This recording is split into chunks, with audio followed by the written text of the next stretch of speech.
Nuo seno gyvulininkystės tradicijomis garsėjančioje Lietuvoje pastaruoju metu pradėjus sparčiai mažėti ūkiuose laikomų gyvulių skaičiui, buvo pradėtos taikyti specialios gyvulininkystės rėmimo priemonės, kurių tikslas paskatinti gyvulininkystę plėtojančių žemdirbius. Ypač daug dėmesio skiriama grynaveislių mėsinių gyvulių bandų gausinimui. Pirmas dalykas, tai žmonės turi darbą ir jinai sukuria, lyginant su augalininkystė, jinai sukuria kur kas daugiau darbo vietos.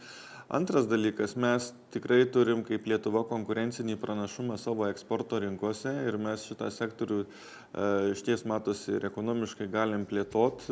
Šiuo metu mėsinius galvijus ir avis auginantys ūkininkai šalia kitų išmokų dar gauna ir diferencijuotas tiesioginės nacionalinės išmokas, kurios mokamos už nustatytą laiką išlaikytus gyvulius. Pavyzdžiui, už mėsinius galvijus mokama nuo 511 iki 648 litų, o už mėsinės avis nuo 38 iki 67 litų už gyvulį. Šių išmokų dydžiai priklauso nuo ūkyje auginamų gyvulių skaičiaus.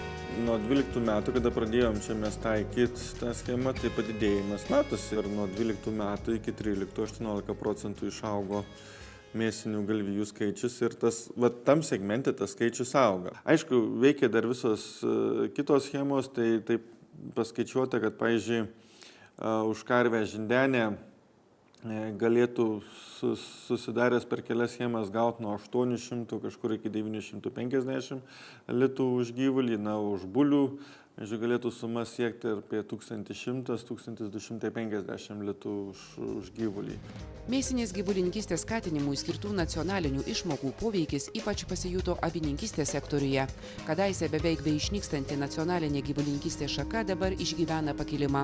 Panašaus efekto tikimasi sulaukti ir mėsinius galvijus auginančiuose ūkiuose.